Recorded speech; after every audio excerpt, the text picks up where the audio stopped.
পিঞ্জিরা পর্ব শেষ। জান্নাত সুলতানা। মীরা বহুবার চেষ্টা করেও রিহানের বাঁধন থেকে মুক্ত করতে পারল না নিজেকে। রিহান অন্য দিনের তুলনায় আজকে এই সময়টা একটু বেশি ডেসপারেট। নিজের সর্বোচ্চটা দিয়ে মীরার সাথে জোর জবরদস্তি করে চলেছে। মীরা প্রথমে এটা নিয়ে রিহানের উপর রাগ লাগল, কিন্তু পরক্ষণেই সেটা ফিকে হলো। শান্ত হয়ে রিহানের সঙ্গ দিল। রিহানের হয়তো এখন হুঁশ নেই, কিন্তু পরে ঠিকই এটা নিয়ে অনুতপ্ত হবে। প্রায় সকাল 9টার দিকে রিহান শান্ত হলো। পুরো 1.5 ঘন্টা মেয়েটার সাথে পুরুষটার জোর জবরদস্তি চলেছে। নিজে বিছানায় বালিশে শুয়ে মীরাকে বুকের উপর টেনে নিল। কমফোর্টার দিয়ে দুজনকে সুন্দর করে ডেকে নিল। মীরারও শরীর একদম চলছে না, নিঃশ্বাসটা কোনো রকম যেন চলছে। রিহান বউয়ের মাথায় হাত বুলিয়ে দিতে দিতে আবার চুমুও খাচ্ছে একটু পরপর মাথার তালুতে। মীরা মৃদু হাসল আড়ালে। বেশ কিছু সময় অতিক্রম হওয়ার পর রিহান বলল, শাওয়ার নিতে হবে, আপনি আগে যান। মেয়েটা কোনো রকম বলে। রিহান মীরার কথা সম্পূর্ণ অগ্রাহ্য করে নিজের মর্জি অনুযায়ী বলে উঠল, একসাথে চলো। মীরা চেয়েও বাধা দিতে পারল না। রিহান বউকে কোলে তুলে ওয়াশরুম গেল। পুরো সময় নীরব থেকে গোসল দিতে বউকে সাহায্য করল। আতিক চৌধুরী আইসিইউতে চিকিৎসাধীন অবস্থায় রয়েছেন। খুব খারাপ অবস্থা উনার। শেখ পরিবারের অলরেডি খবর পেয়ে গিয়েছে রিহানের সাথে আতিক চৌধুরীর করা অন্যায়ের কথা। তারপরও সবাই ঢাকা এসছেন। রিহানের খোঁজ নেই। রিয়াজ শেখ ছেলেকে লাগাতার কল করে যাচ্ছে। রিহানের অ্যাসিস্ট্যান্ট সিয়াম এরও কোনো খোঁজ নেই। ছেলেটা সবাইকে খবরগুলো দিয়ে গেল, কোথায় বুঝে উঠতে পারে না রিয়াজ শেখ। মীরাকে খাবার দিয়ে ব্যথার ঔষধের সাথে ঘুমের ঔষধ দিয়েছে রিহান। মীরা ঘুমানোর কিছুক্ষণ পর রিহান বেরিয়ে এলো রুম থেকে। বাহিরে ছোট লিভিং রুমটায় এলো। সিয়াম বসা সেখানে। রিহান যেতেই সিয়াম বলে উঠল, স্যার, ম্যাডামের অনার্স ফার্স্ট ইয়ারের ফাইনাল এক্সাম 2 সপ্তাহ পর। রুটিন দেওয়া হয়েছে, অ্যাডমিট কার্ড নিয়ে নিও, আর আমাদের সিঙ্গাপুর যাওয়ার বন্দোবস্ত করো। রিহানের কথা শুনে যেন আসমান থেকে টপকালো সিয়াম। কি বলে তার স্যার? এই যেন ভূতের মুখে রাম নাম। যে পাগল নিজে এই সত্যিটা মানতে নারাজ, সেই পাগল নিজেই নাকি ডক্টর দেখাবে, বিশ্বাস করতে কষ্ট হচ্ছে সিয়ামের। এটা কোনোভাবে তার স্বপ্ন নয় তো? অবাক হয়ে শুধালো, আপনি যাবেন স্যার ট্রিটমেন্টের জন্য? সিয়ামের এমন লুক দেখে রিহান থমথমে খেল। গম্ভীর মুখটা আরো গম্ভীর করে নিল। অন্যমনস্ক হয়ে সকালে হওয়া মীরার সাথে চুক্তিবদ্ধর কথা মনে পড়ল। মীরাই তাকে রাজি করিয়েছে এ ব্যাপারে। অবশ্য এত দ্রুত মীরা এসব জানার পেছনে সবচেয়ে বড় কারণ হচ্ছে রিহান যে সিঙ্গাপুরের এক ডক্টরের সাথে এই নিয়ে অনেক আগে থেকে চিকিৎসা নিয়ে পরামর্শ করে আসছে। তাই খুব বেশি সমস্যায় পড়তে হয়নি মীরারও এ ব্যাপারে জানার জন্য। খুব জলদি হবে রিহানের চিকিৎসা। মীরা বহু কষ্টে তবেই রাজি করিয়েছে রিহানকে। রাজি করানোর টেকনিকটা রিহান আপাতত মনে করতে চাইছে না। সিয়ামের সাথে শর্টকাট আলাপ শেষ করল। এরপর রেডি হয়ে মীরাকে রুমে তালাবদ্ধ করে ফ্ল্যাট থেকে বেরিয়ে এলো। সময় খুব দ্রুতই চলে। এটা কারোর জন্য অপেক্ষা করে বসে থাকে না, সর্বদা নিজের গতিপথ অনুসরণ করতে থাকে। দেখতে দেখতে আজ 1 সপ্তাহ হলো আতিক চৌধুরী হসপিটাল। এখন কিছুটা সুস্থ, তবে তিনি কাউকে তেমন একটা চিনতে পারছেন না। ব্রেইন টিউমার হয়েছে। একদম যে ঘোরতর অবস্থা তেমন নয়, তবে থেরাপির জন্য বিভিন্ন প্রভাব পড়েছে ওনার ব্রেইনে। তার উপর হৃদরোগে আক্রান্ত তিনি। ব্যাস আর কি লাগে? আগে থেকে এই হার্ট দুর্বল, তার উপর এখন মরণ ব্যাধি। মীরারও ভীষণ কষ্ট হলো এসব শুনে। শিশির, কাজল 2 ভাই বোন সাথে কারিরা বেগম সবাই যেন বাকরুদ্ধ। কথা ছিল মানুষ তার সাথে আর তারা এক ছাদের তলায় থাকবে না। কত জঘন্য জঘন্য কাজ করেছে, অথচ এখন এমন একটা মুহূর্তে পুরুষ তার পাপ কর্মের জন্য ঘৃণার চেয়ে মায়া বেশি হচ্ছে। অদ্ভুত এই বিধান। কখনো পুরুষ তার এমন একটা রূপ প্রকাশ্যে আসবে ভাবেনি কেউ। আর এসেও যেন এখন আবার লাভ হলো না। সবাই দেখল আতিক চৌধুরীকে। শরীর ভার হয়েছে, হাতে পায়ে শরীরে পানিতে টলটল করে পুরুষটার সর্বাঙ্গ। শেখ বাড়ির সবাই একটা ঘরে রয়েছে। রেহনুমা বেগম নিজের ছেলের ক্ষতি করেছে ভাই, সেই শোকে ভাইকে ঘৃণা করবে, শাস্তি দেবেন নাকি ভাইয়ের অবস্থার জন্য দুঃখ পাবেন, তাহার মস্তিষ্ক ইহা স্থির করিতে পারিল না। আতিক চৌধুরীকে বাড়ি দিয়ে শেখ বাড়ির সবাই গ্রামে ফিরে এলো। সপ্তাহ কেটে যায়। সব স্বাভাবিক হয়েও যেন অস্বাভাবিক। রিহান নিজের মতো বাবার সাথে চাচার সাথে নিজেদের ব্যবসায় মনোযোগী। মীরার পরীক্ষা ও কাল থেকে শুরু, কিন্তু তার যেন এসবে মন নেই। তার মন মস্তিষ্ক জুড়ে অন্য ভাবনার বিচরণ ঘটতে থাকে সারাক্ষণ। রিহান সে সব লক্ষ্য করেও যেন করছে না। সে জানে মেয়েটার যত দুনিয়ার চিন্তা তাকে ঘিরে। রিহান সোফায় বসা, কোলে তার ল্যাপটপ, মীরা পড়ার টেবিলে বসা, অথচ দৃষ্টি তার সামনের দেয়ালে স্থির। রিহান বিষয়টা খুব ভালো করে লক্ষ্য করছে কিছুক্ষণ সময় হলো, কিন্তু মীরারও কোনো ভাবান্তর ঘটে না। রিহান ভ্রু কুঁচকে আছে। ইদানিং এতটাই ইগনোর সে বউকে করছে সেটা শুধু সে নিজেই জানে। অবশ্য ইগনোর করবারও তো পাকাপোক্ত কারণ রয়েছে। সে কেন সেদিন সকালে এমন করলো, এত বেশি হাইপার কেন হলো? রিহানকে ফাঁসিয়ে নিল। এতে রিহান কিছুটা মন ভার করে আছে, কিন্তু এখন আর সম্ভব হচ্ছে না গম্ভীর থাকা। আর তো কিছু দিন এরপর তো চলেই যাবে। তাই শুধু শুধু অভিমান করে সময়গুলো নষ্ট করা ঠিক হচ্ছে না। রিহান ল্যাপটপ রেখে ঝটপট উঠে দাঁড়ালো। ধীর পায়ে এগিয়ে গিয়ে মীরার পেছনে দাঁড়িয়ে চেয়ারের হাতলের উপর হাত রেখে ঝুঁকে গেল। মীরা চমকে উঠল। রিহান নিজের থুতনিটা মীরার মাথায় ঠেকিয়ে বলে উঠল, পড়ছো না তো তুমি? হ্যাঁ পড়ছি তো। আপনার ঘুম পেলে ঘুমিয়ে যান না? যেহেতু মীরা অন্যমনস্ক ছিল সেহেতু একটু হকচকিয়ে জবাব দিল। রিহান নিরদ্বিধায় বলল, তুমিও এসো। আচ্ছা। ভনিতা ছাড়াই রাজি হয়ে গেল মীরা। এরপর ওয়াশরুম গিয়ে রাতের পোশাক চেঞ্জ করে এসে দেখল রিহান বিছানায় অলরেডি শুয়ে আছে। মীরা লাইট অফ করে বিছানায় শোয়া মাত্র রিহান বরাবর এর মতো বউকে টেনে নিজের শক্তপোক্ত বুকের উপর টেনে নিল। দুজনকে কমফোর্টার দিয়ে ঢেকে শক্ত করে জড়িয়ে ধরল। মীরা চোখ বন্ধ করে রাখল। শুধু শুধু কেন জানি মেয়েটার মনটা বড্ড খারাপ হচ্ছে। উহু, মোটেও শুধু শুধু মন খারাপ হচ্ছে না। যথেষ্ট কারণ রয়েছে। এই যে এই স্থানটা সে কিছু দিন পর আর পাবে না। কবে পাবে সেটারও নির্দিষ্ট কোনো সময় সে জানে না। তবুও সে থেকে যাবে একটু লোভ আশায়, অপেক্ষায়, পুরুষটার সাথে সুন্দর একটা সুখের সংসারের আশায়। সেকেন্ড, মিনিট, ঘন্টা, দিন, সপ্তাহ, মাস, বছরের পর বছর অপেক্ষা করে থাকবে শুধু এই মানুষটা সুস্থ হয়ে তার কাছে ফিরে আসার অপেক্ষা। ইফাদ খুব বেশি সাপোর্ট করছে শিশিরকে, কিন্তু শিশির বারবার এভয়েড করছে ইফাদকে। অবশ্য মাঝে কিছুটা ঠিক হয়েছিল শিশির, কিন্তু সেদিন সব জানার পর আবার কেমন হয়ে গেল। ঠিকঠাক কথা বলে না, কিছু জিজ্ঞেস করলে উত্তর করে না। কেমন গুটিয়ে গেল মেয়েটা। সবটাই কি নিজের বাবারও কর্মকাণ্ডের জন্য নাকি ইফাদ বুঝতে পারছে না। এমনটা যদি হয় তাহলে খুব খারাপ হবে।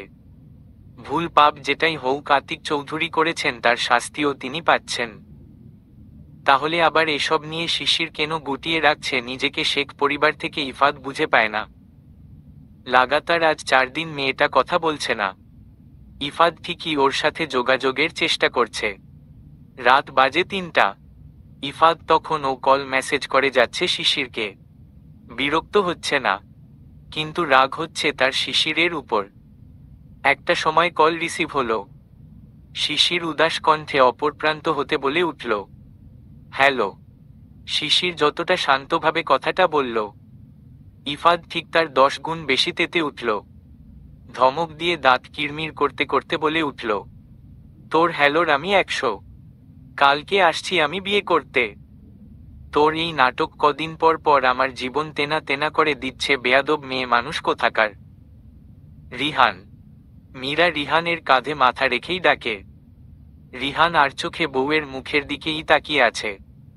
বলল, বলো। মীরা ভাবে, দূরে অন্ধকারে তাকিয়ে ভাবে। এরপর রিহানের দিকে তাকিয়ে আমতা আমতা করে বলে উঠল, যাদের সাইকোলজিক্যাল প্রবলেম থাকে তাদের তো মন বলে কিছু থাকে না, অনুভূতি নেই। তাহলে আপনার মনে কি করে আমার জন্য ভালোবাসা হলো? কে বলেছে তোমার জন্য আমার মনে শুধু ভালোবাসা আছে? তুমি আমার জেদ। ভালোবাসার আগে তুমি আমার জেদ। ফুপিমণি বলেছিল আমাকে তার মেয়ের জামাই বানাবেন। ছোট ছিলাম, তবুও কোথাও মনে জেদ ছিল আমি ফুপির মেয়ের জামাই হবই হব। কিন্তু পরিস্থিতি বদলে গেল, ফুপিমণি পালিয়ে গেল, কিন্তু তবুও আমার মনোভাব পাল্টায়নি কখনো। পালিয়েছে তো কি হয়েছে, ফুপিমণির মেয়ে হলে তো বিয়ে আমিই করব। এবং মেয়ে হলো, তবে অনেক লেট। আমার বয়সের গ্যাপটা অনেক হয়ে গেল। এতে আমার একটু খচখচানি ছিল। পরে তোমার কথা, তোমায় সব সময় চোখের সামনে ঘুরঘুর করতে থাকা। তোমার আমার প্রতি ভালোবাসা আমাকেও বাধ্য করেছিল তোমাকে ভালোবাসতে। আর পরে সত্যি সত্যি ফুপিমণির শ্বশুর বাড়িকে আমার শ্বশুর বাড়ি বানিয়ে নিলাম।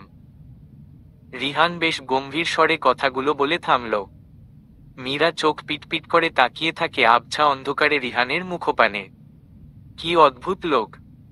তার জন্মের আগে তাকে এই বেডা বউ বানিয়ে ফেলেছিল। রিহানের শরীর থেকে পারফিউমের ভোটকা গন্ধ বাতাসের সাথে নাসারন্ধ্রে পৌঁছাতে মীরারও শরীর গুলিয়ে উঠল। চোখ ঝাপসা লাগল। মুখে লবণাক্ত পানির আভাস পেতে বসা ছেড়ে উঠে এক দৌড়ে রুমে চলে গেল। রিহান নিজেও হতভম্ব হয়ে পেছনে এলো। মীরা ওয়াশরুমে গিয়ে গড়গড় করে বমি করতে রিহান চমকাল।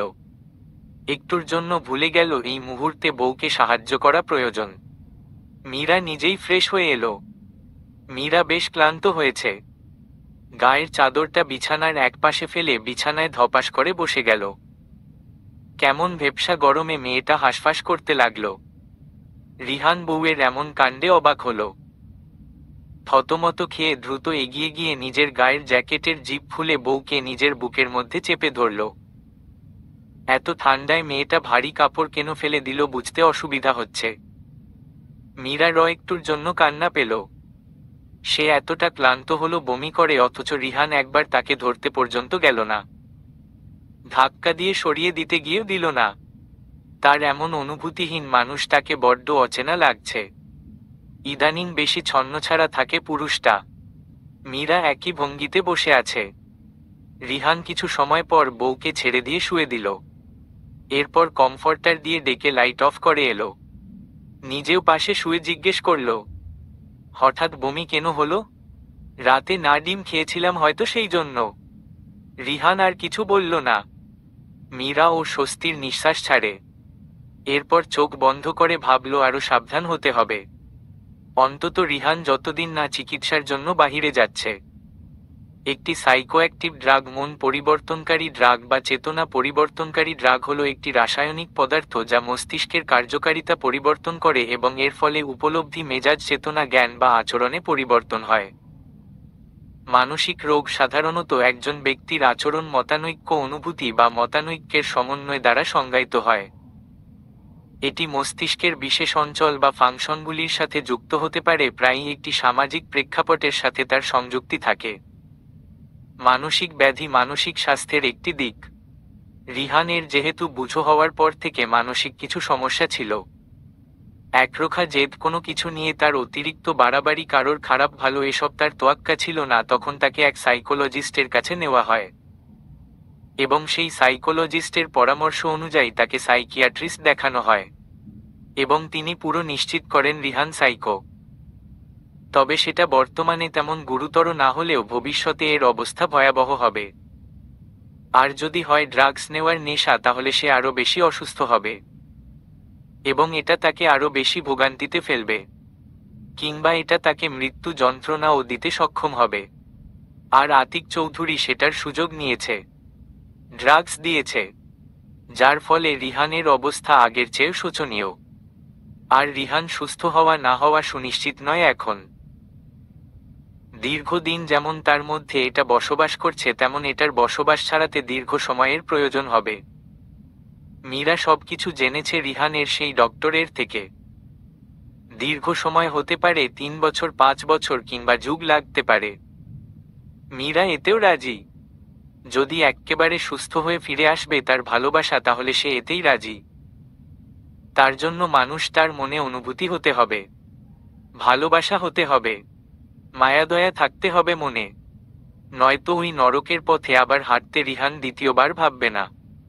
সকালে রিহান ঘুম ভেঙে বউকে পাশে পেল না, বরং সকাল সকাল ইফাদকে নিজের রুমে বসে থাকতে দেখে থমথম খেল। সোজা হয়ে উঠে বসল। এরপর ঘড়ি দেখল, সকাল 8টা বাজে। অফিস আছে 10টা থেকে। কিন্তু ইফাদ এখানে কেন বসে আছে বুঝতে অক্ষম সে। ভ্রু কুঁচকে জিজ্ঞেস করল, এত সকালে এখানে কি চাই? তোকে থুক্কু বিয়ে করতে চাই। ইফাদের কথায় ভ্রু কুঁচকে আসে রিহানের।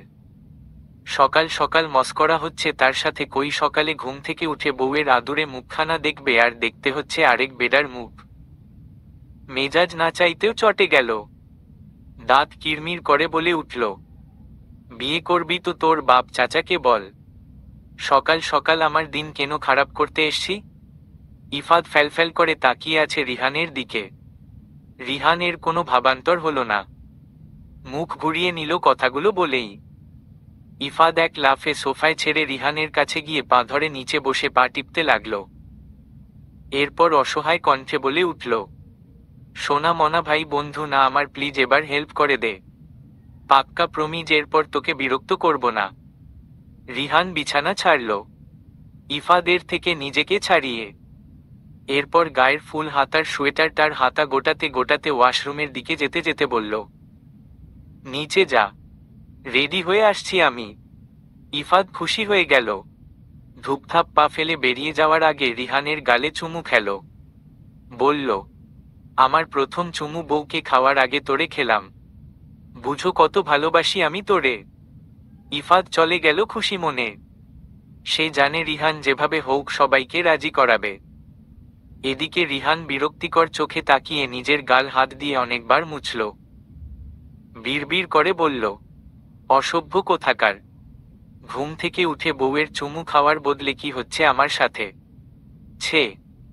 রিহান ওয়াশরুমে গিয়ে একবারে অফিসের জন্য তৈরি হয়ে প্রায় আধ ঘন্টার মধ্যে বেরিয়ে এলো।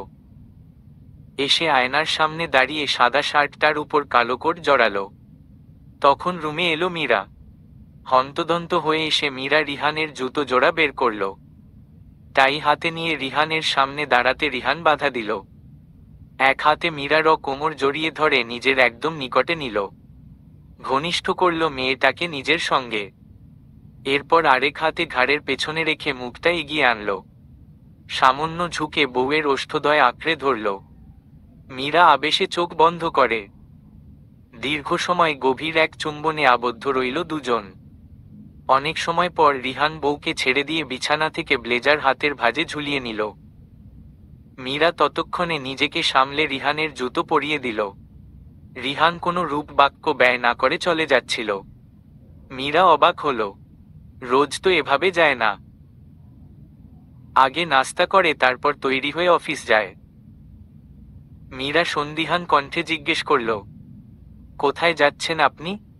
মীরার প্রশ্নে রিহান দাঁড়িয়ে গেল, পেছনে ফিরল না। মীরা অবাক হল, সন্দিহান চোখে তাকিয়ে আছে রিহানের সুঠাম দেহের দিকে। রিহান মীরাকে আরো কয়েকগুণ চমকে দিয়ে খুব শান্ত স্বরে বলে উঠল, বউ আনতে। রিহান কথাটা বলে চলে তো যাচ্ছিল, কিন্তু মীরা ঝড়ের বেগে গিয়ে রিহানের সামনে দাঁড়ালো। এরপর আচমকাই রিহানের কলার ধরে নিল। রাগী স্বরে বলতে লাগলো, কি বললেন আপনি? আবার বলুন। বউ আনতে যাচ্ছেন, একজন দিয়ে হচ্ছে না? রিহান ভ্যাবাচ্যাকা খেল। ফ্যালফ্যাল করে শুধু বউয়ের রণচণ্ডী রূপ দেখে বেচারা থমথম হয়ে আছে। দুই হাত উপর তুলে দাঁড়িয়ে আছে। মীরার গাল দুটো অল্প লাল আভা ফুটে উঠছে, হয়তো ঠান্ডার জন্য, কিন্তু চোখগুলো লাল। রিহান বউয়ের ক্রোধিত মুখ দেখে মনে মনে নিজেকে শখানেক গালি দিল। এত ভাবসাব নিয়ে ওটা বলার কি দরকার ছিল? এখন হলো তো বউয়ের রণচণ্ডী রূপ দেখা। রিহান গম্ভীর স্বরে বলল, তুমি ভুল ভাবছো জান, আমি তো বিয়ে চোপ। আর একবার বিয়ের নাম মুখে নিলে আপনার 14 গোষ্ঠীর নাম আমি আপোবাকে ভুলিয়ে দেব।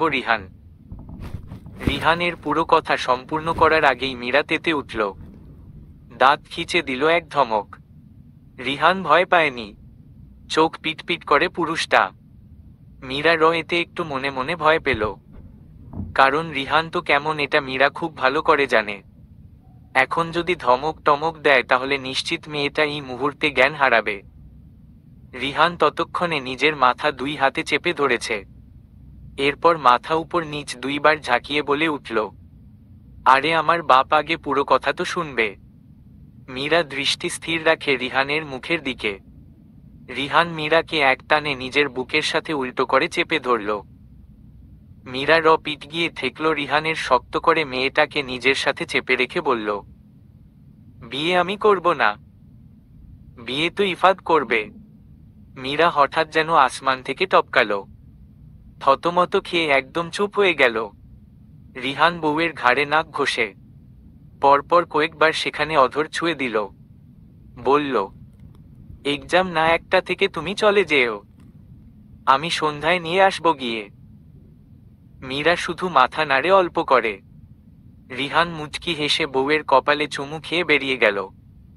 মীরা বুকে হাত দিয়ে ফোঁস করে নিঃশ্বাস ছাড়ে। অল্পের জন্যে বেঁচে গেল আজ, নয়তো রিহান রেগে গেলে ধমক 2-4টা ফ্রিতে খেতে হতো। অবশ্য ফ্রিতে না, এটার জন্য তো সে নিজে দায়ী হতো।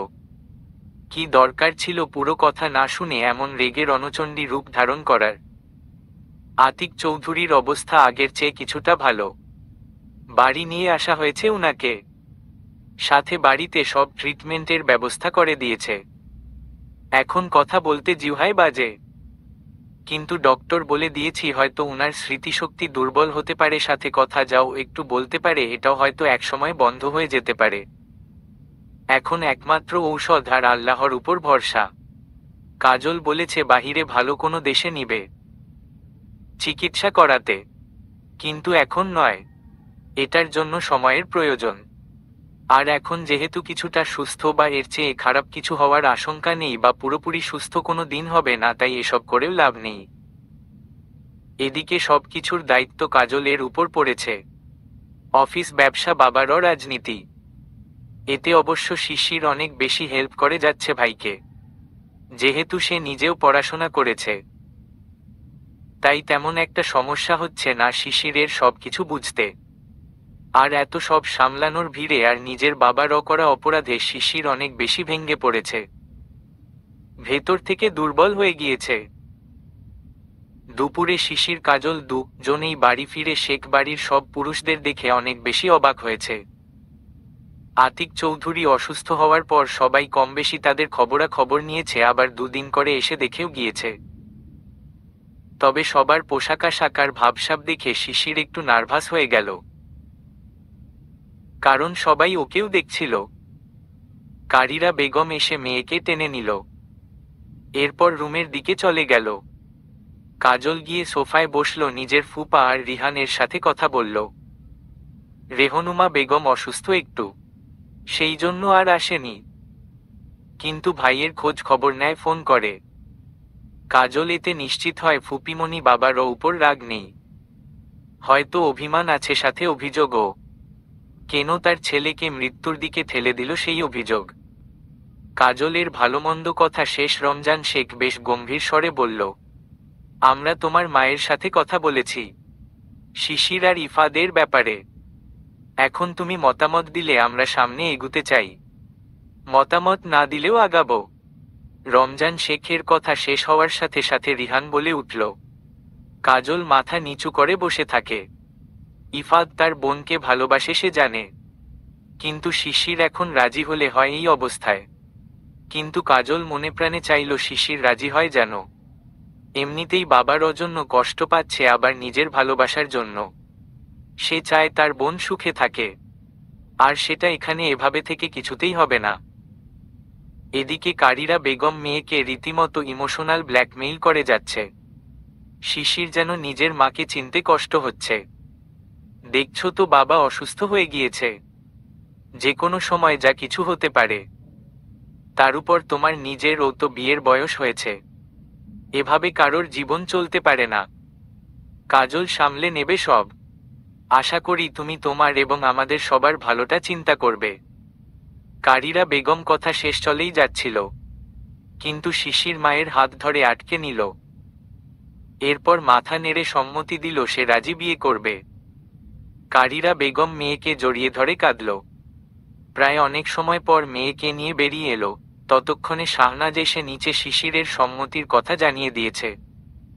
এরপর রিহানের অ্যাসিস্ট্যান্ট কাজীও নিয়ে চলে এসছে। বিকেল 4টা বাজতে বাজতে সব কমপ্লিট হয়ে গেল। খাবারটা কেউ খেলো না। মূলত কারিরা বেগমের কথা ভেবে এসব ঝামেলা করতে না করল সবাই। বাড়িতে একজন অসুস্থ মানুষ, তার মধ্যে হই হুল্লোড়টা ভালো দেখায় না। শুধু বিয়ের পর খেজুর দিয়ে কাজ চালালো। এরপর সবাই বউ নিয়ে রওনা দিল। রিহান প্রায় 1 ঘন্টা ধরে অপেক্ষা করে দাঁড়িয়ে আছে কলেজের সামনে। মূলত পরীক্ষা শেষ হবে 5টা বাজে, আর 7-8 মিনিট বাকি। রিহান গাড়ি থেকে নেমে বউয়ের জন্য কিছু খাবার আর একটা ফুল কিনল। এরপর সেগুলো গাড়িতে রেখে বাহিরে গাড়ির সাথে হেলান দিয়ে দাঁড়িয়ে ফোন টিপতে লাগল। সাদা শার্ট আর কালো স্যুট, হাতে সোনালি রঙের একখানা ব্র্যান্ডের ঘড়ি, চোখে এখান কালো সানগ্লাস। মীরার বুক ধুকপুক করে। আশেপাশে তাকিয়ে দ্রুত রিহানের সামনে এসে দাঁড়ালো। রিহান মোবাইল থেকে চোখ তুলে সামনে দৃষ্টিপাত করল। মীরাকে দেখে প্রথমে যতটা খুশি হয়েছে তার থেকে বেশি ওর ড্রেসআপ দেখে পুরুষটার মেজাজ বিগড়ে গেল। কোনো দিকে না তাকিয়ে মীরার হাত শক্ত করে চেপে ধরল। প্রশ্ন করল, বোরকা পরনি কেন? মেয়েটার উত্তরের অপেক্ষা করে না পুরুষটা। হাত টেনে ধরে গাড়ির দরজা খুলে ভেতরে কিছুটা ছুঁড়ে ফেলল। অতঃপর গাড়িতে উঠে বসল নিজেও। মীরার বোধগম্য হচ্ছে না রিহান এমন কেন করছে। বোরকা তো সে পরতে চেয়েছিল। ঈশিতা তো না করল পরতে, কারণ পরনের ড্রেসটা রিহান কিনে দিয়েছে। এটা অনেক দামি একটা 3 পিস, দেখতেও সুন্দর, সেই জন্য তো এটা পরেই চলে এসছে। অবশ্য ওড়না তো সুন্দর করে দেওয়া। হঠাৎ মীরার নিজের হাত দুটো রিহানের শক্ত হাতের বাঁধনে বুঝতে পারল। পরপরই গাড়ির দরজার সাথে সেটে গেল। রিহান অনেকটা বেশি পাগলামি করছে। মীরা নিজেকে কোনো রকম ছাড়ালো, বা হাতে নিজের ঠোঁট মুছে এরপর ওড়নাটা ঠিক করে বলে উঠল, পাগল হয়েছেন আপনি? বাড়ি চলুন। No, don't make me angry, I want you right now. বলতে বলতে রিহান মীরার দিকে আবার এগুতে নিলে মীরা নিজের মুখটা ঘুরিয়ে নিল। রিহানের অধর গিয়ে ঠেকল গাড়ির জানালার কাছে। রিহানের অবস্থা দেখে মীরার হাসি পেয়ে গেল, কিন্তু ঠোঁট চেপে ধরে রইল। রিহান চোখ পিটপিট করে তাকাতে মীরা বলে উঠল, আমার মুড নেই।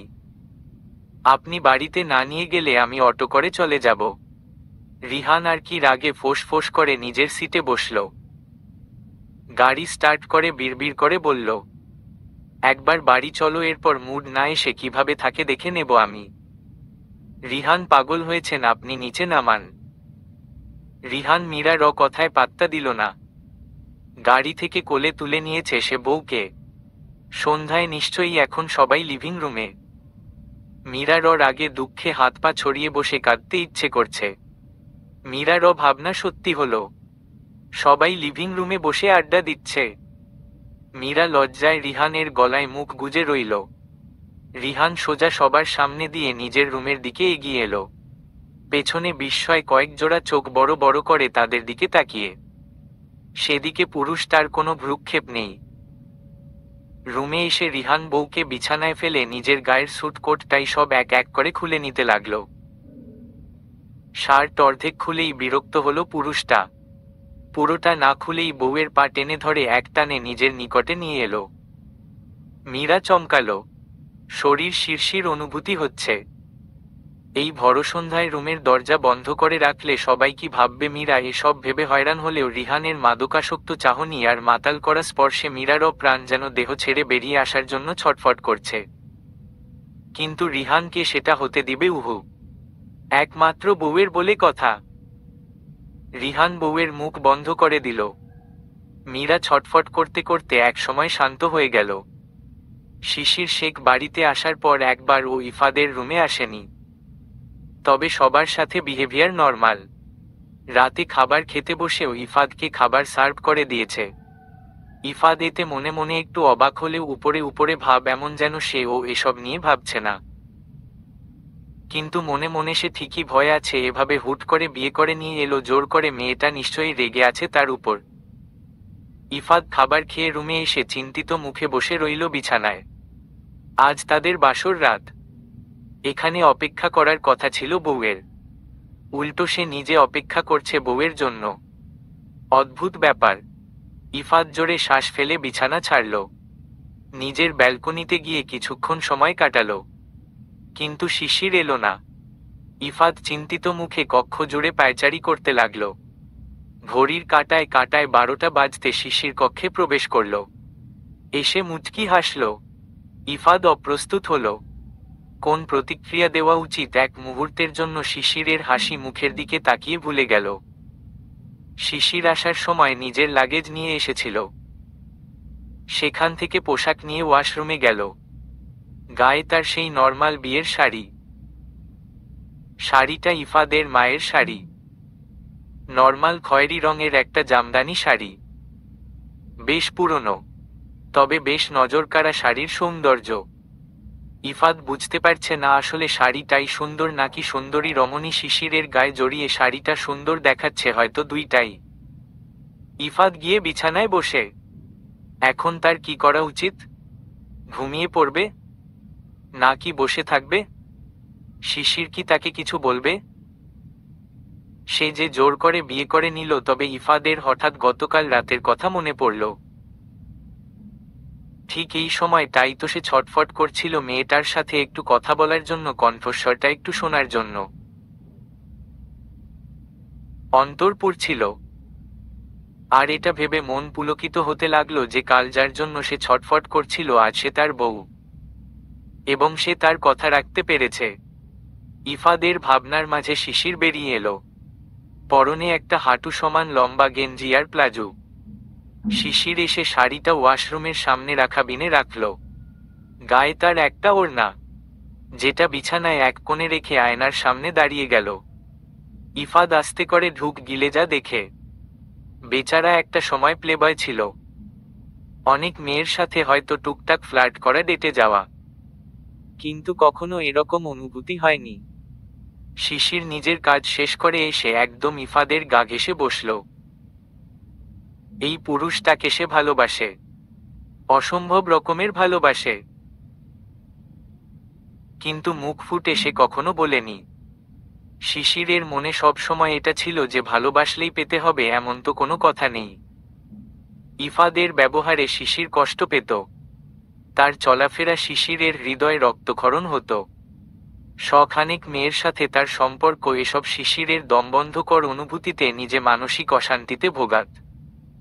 কৈশোরকালের ভালো লাগা, এরপর ভালোবাসা হলো, মাঝে কত কাহিনী। আর ইফাদের করা কাজে সে নিজেই লজ্জিত, অনুতপ্ত। কত রকম করে শিশিরকে মানাবার চেষ্টা, আজ 1 বছর ধরে চলছে। শিশির তো ভেবেই নিয়েছিল সে আর এসবে নিজেকে জড়াবে না, কিন্তু সেটা তো আর হলো না। শুধু শুধু এখন নিজেকে এবং এই পুরুষটাকে কষ্ট দেওয়া ঠিক হবে না। শিশির আলগোছে ইফাদের কাঁধে মাথা রাখল। ইফাদ প্রথমে চমকালে ও পরক্ষণেই নিজের মুখে হাসি ফুটে উঠল। মন ভালো হলো। শিশিরকে পেছনে থেকে এক হাত দিয়ে আগলে নিজের সাথে জড়িয়ে নিল। সময় অতিবাহিত হতে লাগল।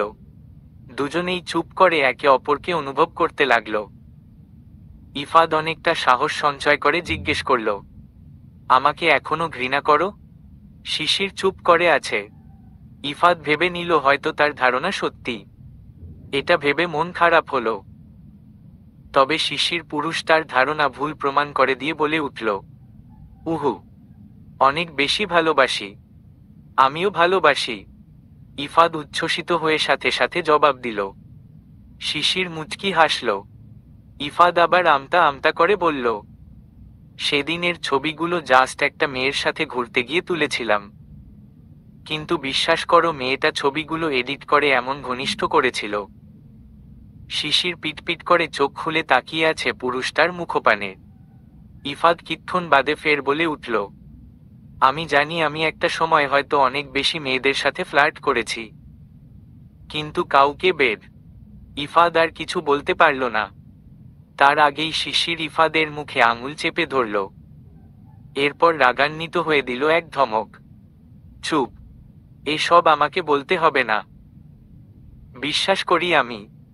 শুধু নিজের অনুভূতি সামলাতে আমি দূরত্ব বেছে নিয়েছিলাম। ইফাদ এবার ঝট করে বউকে কোলে বসিয়ে দিল। ইফাদ চমকালেও নিজেকে সামলে নিল। ইফাদ নিজের মুখ উঁচু করে শিশিরের মুখটা নিচু করে ধরে কপালে কপাল ঠেকাল। দুজনের শ্বাস প্রশ্বাস খুব ফাস্ট চলছে। জোরে জোরে শ্বাস ফেলছে শিশির। ওর গলায় ইফাদের উষ্ণ নিঃশ্বাস, মেয়েটা দিশেহারা হচ্ছে। ইফাদ আস্তে ধীরে শিশিরের থুতনিতে চুমু খেল। শিশির কেঁপে উঠতে ইফাদ মেয়েটার কোমর এক হাতে মৃদু চাপ প্রয়োগ করল। ফিসফিস করে বলল, আই লাভ ইউ। হু। শিশির ছোট করে বলে উঠল। ইফাদ বউয়ের ঠোঁটের কোনায় আঙুল ছুঁয়ে দেয়। শিশির তখন অস্থির। ইফাদ মেয়েটার অস্থির চোখের দিকে তাকিয়ে আবার আগের ন্যায় স্বরে বলল, ক্যান আই? ইয়া। পুরুষটা সম্পূর্ণ কথা সমাপ্ত করার আগেই মেয়েটা বলে। ইফাদ উত্তর পেয়ে আর অপেক্ষা করে না। সাথে সাথে অধরে হামলে পড়ে অধর সুধা পান করতে ব্যস্ত হয়। কত বছরের সেই পিপাসা! শিশির নিজেও তৃষ্ণার্ত। আজ যেন একে অপরকে কাছে পেয়ে সেই তৃষ্ণা দ্বিগুণ হল। মীরার পরীক্ষা শেষ হয়নি এখনো। আরও 3টা পরীক্ষা বাকি। আজ রিহান চলে যাচ্ছে সিঙ্গাপুর। সাথে শুধু মেডিকেল রিপোর্ট আর প্রয়োজনীয় কিছু জিনিসপত্র ছাড়া আর কিছুই সাথে নিচ্ছে না রিহান। তাই গোছগাছের তেমন প্যারা নেই। সাথে যাবে ইফাদ, রিয়াজ শেখ, রেহনুমা বেগম। মীরা যাবে না। তার যাওয়ার কথা থাকলেও সে কোনো কারণে যাচ্ছে না। সেই কারণটা কি রিহান জানে না। তার কৌতূহল বেশি হচ্ছে। গত 15 দিনে রিহান মীরার গতিবিধি কিছুটা লক্ষ্য করে বুঝতে পারছে মীরার কিছু একটা হয়েছে, কিন্তু কি বুঝতে পারছে না। রিহান এসব হাবিজাবি ভাবতে ভাবতে ড্রেসিং টেবিলের সামনে দাঁড়িয়ে আছে। কিন্তু হঠাৎ কি মনে করে পাশের ড্রয়ারটা খুলল। আর তৎক্ষণাৎ নজরে পড়ল সেখানে কিছু একটা রয়েছে, যেটা আগে এখানে ছিল না। রিহান সেই ছোট বস্তুটা হাতে তুলে উল্টে পাল্টে দেখতেই মাথা চক্কর দিল। চোখ জোড়া না চাইতেও আকৃতি বেশ বড় হয়ে গেল। হাত কাঁপছে, ঠোঁট কাঁপে। তখন রুমে মীরা এলো। রিহান কিছু বুঝে উঠার আগেই মীরা বস্তুটা খপ করে কেড়ে নিল রিহানের থেকে। রিহান মীরার দিকে অবিশ্বাস্য চোখে তাকিয়ে বলে উঠল, এটা সত্যি? চোর ধরে পড়ে যাওয়ার পর মুখ যেমন হয়, মীরার বদনখানি ঠিক এই মুহূর্তে তেমন হয়েছে। মীরা গলা ঝেড়ে পরিষ্কার করল, তবে কিছু বলতে পারল না। রিহান মীরার 2 কাঁধে হাত রেখে ঝাঁকিয়ে আবার বলে উঠল, এই বলো না এটা সত্যি? আমি বাবা হব? মীরা মাথা নাড়ল। সাথে সাথে রিহান মীরাকে জড়িয়ে ধরল। তবে মীরা ধরল না। মীরা কিচ্ছুন সময় ব্যবধানে বলে উঠল, হ্যাঁ সত্যি। আর আপনি এটা নিয়ে কোনো রকম বাহানা যেন করতে না পারেন, সেই জন্য এতদিন বলিনি আমি। আমি চাই আপনি সুস্থ হয়ে ফিরে আসুন। আমাদের সন্তান নিয়ে আমরা সুখে সংসার করব। আর এটাই আমি চাই। কঠোর স্বর। রিহানের হাতের বাঁধন ঢিলে হলো। অবাক হয়েছে সে, ভীষণ অবাক। মীরা অনেক বেশি কঠোর হয়ে গেল কি তার প্রতি? হ্যাঁ। রিহানের দম বন্ধ লাগল। সে বাবা হবে। খবরটা এমন মুহূর্তে পেয়েছে যে চাইলেও সে কিছু করতে পারবে না। রিহানের নিজেকে বড্ড অসহায় লাগল। মীরা কিছু না বলে রুম থেকে চলে গেল। রিহান ফ্যালফ্যাল করে তাকিয়ে রইল বউয়ের যাওয়ার দিকে। রিহান গাড়িতে বউকে শক্ত করে জড়িয়ে ধরে বসে রইল। এয়ারপোর্টে এসে গাড়ি থেকে নামার আগে ও মীরার দিকে বেশ কয়েকবার রিহান অসহায় দৃষ্টিতে তাকিয়েছে, কিন্তু কোনো লাভ হয়নি। চেক ইনে যাওয়ার আগে রিহান বউকে জড়িয়ে ধরল। পুরুষটার চোখের কোঠায় জল। মীরা দেখেও যেন দেখল না। রিহান বলল, আমার জন্য অপেক্ষা করো। মীরা তাড়া দিল। রিয়াজ শেখ, রেহনুমা বেগম, ইফাদ চলে গিয়েছে অলরেডি ভেতরে। রিহান ও যেন না চাইতেও বাধ্য হয়ে পা বাড়ালো। বোর্ডিং গেটে রিহান চলে যাওয়ার পর মীরা দূর থেকে কাচের দেয়ালের ওপারে রিহানকে দেখল। ঘোষণা দিয়ে দেওয়া হয়েছে। রিহান বিমানে উঠতেই মীরা নিজের পেটের উপর হাত রাখল। এরপর চোখের জলটা টপ করে নিচে গড়িয়ে পড়ল। মীরা ধরে আসা গলায় বলল, আমরা আপনার জন্য অপেক্ষা